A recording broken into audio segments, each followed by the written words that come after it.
Bonjour tout le monde, mon nom est Sébastien Lamour et aujourd'hui je vais prendre le temps de vous présenter mon Fat Bike. Ben oui, je fais pas juste du mountain bike en été. C'est ma troisième saison de Fat Bike et je l'ai toujours faite sur le même vélo. Et le modèle de vélo que j'ai, c'est un Rocky Mountain Blizzard, un build numéro 20 et c'est un 2020.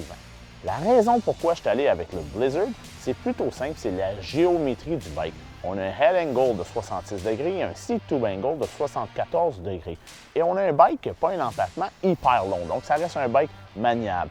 Et l'autre chose qu'il faut noter, c'est que la taille de mon bike, même si je roule des bikes de taille large en été sur mes mountain bikes, bien mon Fat Bike, lui, c'est un medium. Je voulais avoir un bike plus petit pour être plus maniable parce qu'avec des gros pneus, bien, ça répond moins vite. Et je voulais être capable de conserver cette maniabilité-là pour pouvoir m'amuser pendant les descentes.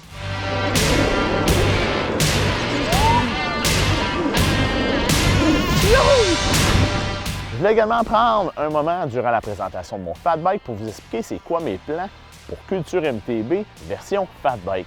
Je vais visiter des réseaux de sentiers que je vais vous présenter. Ce qui va être différent, c'est que je ne vous présenterai pas des endroits pour faire du camping parce que oui, ça se fait en hiver, mais ce n'est pas une activité que je préfère et que je pratique.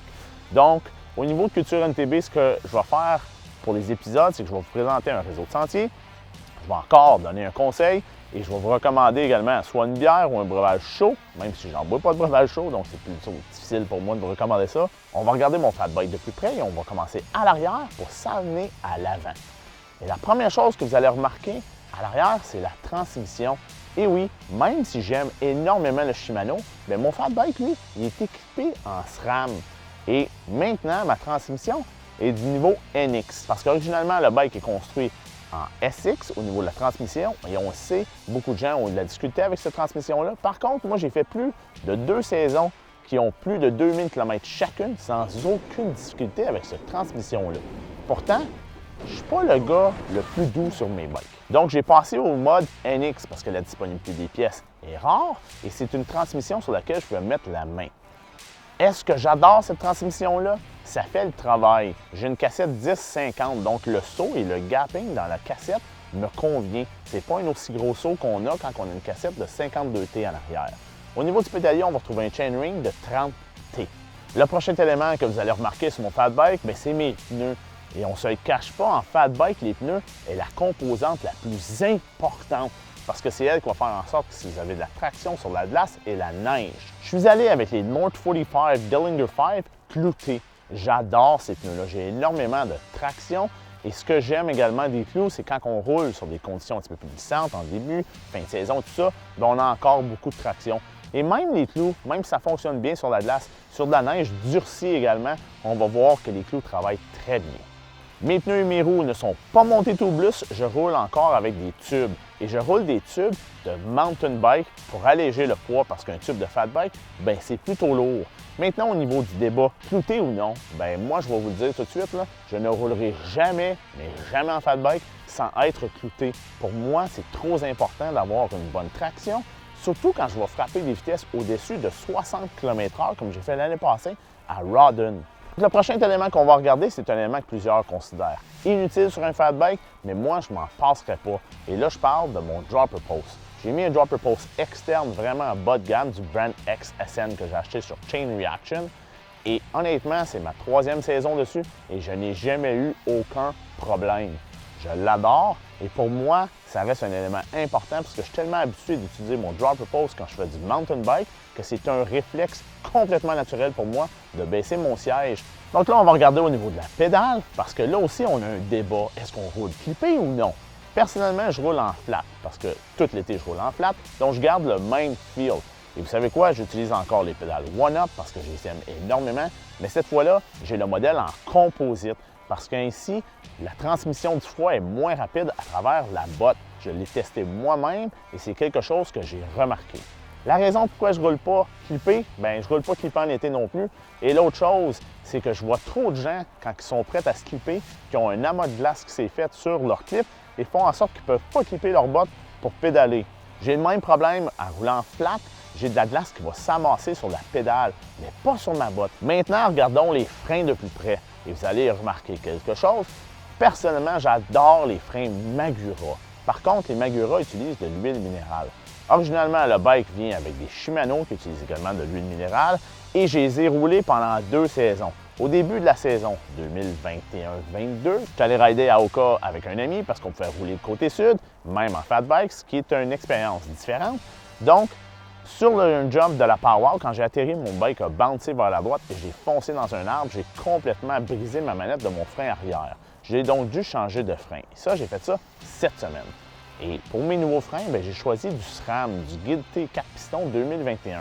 Comme ça, je n'aurai pas le problème du piston qui brise dans la manette. Et également, j'ai du 4 pistons pour avoir un bon freinage. L'autre chose, je suis allé avec SRAM. Pourquoi? Au lieu d'aller avec Shimano ou même y aller avec des Magura, l'huile minérale, quand il fait très froid, ça perd son efficacité. Donc, en roulant des SRAM avec du DOT, on n'a pas de problème de gel de frein. Ça m'est arrivé à quelques reprises l'année passée et là, je pouvais éviter ça en changeant de brand de frein. C'est ce que j'ai fait. Mes nouveaux leviers de frein sont attachés à ma barre Nukeproof qui a un rise de 40 mm.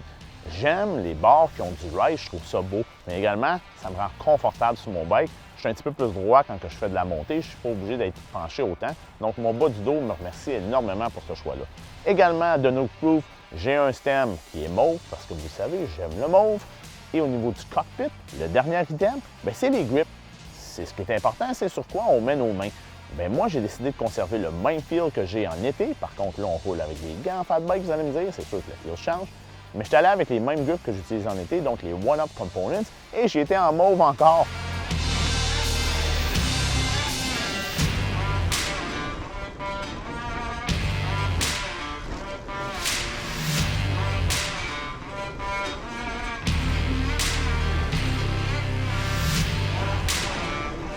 Et maintenant, pour la pièce de résistance, la raison pourquoi je voulais finir avec le devant du bike, c'est parce que c'est la question que j'ai le plus souvent quand je croise les gens dans les sentiers. Pourquoi avoir mis une suspension sur le devant de mon bike et pourquoi avoir choisi celle-là en particulier? Ma fourche en avant, c'est une Lauf Carbonara. Donc, c'est une fourche qui a un spring de 60 mm de débattement. Et c'est une suspension à lame. Donc, plus on va loin dans le débattement, plus c'est stiff. Donc, pour pouvoir bottomer out ça, c'est mieux de cogner très, très fort. C'est un élément que je n'ai jamais fait d'ailleurs.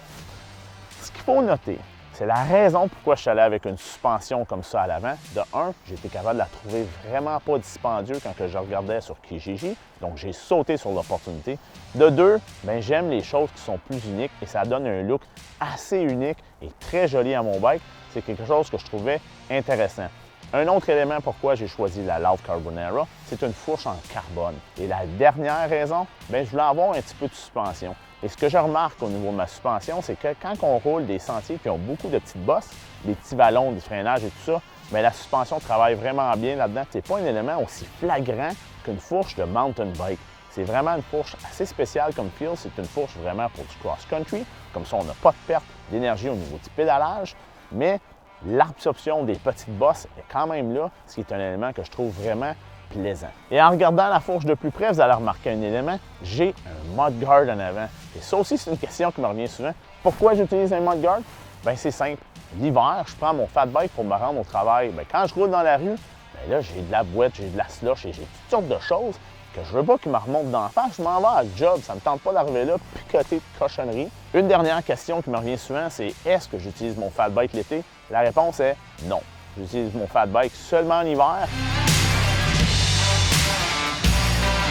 Sur ce, je vous souhaite une super saison de fat bike. C'est tellement un beau sport, c'est tellement le fun. J'espère que vous allez en profiter, que vous allez aller jouer dehors. Et si jamais vous me croisez dans les sentiers, gênez-vous pas pour venir me jaser, ça me fait plaisir. Sur ce, cheers!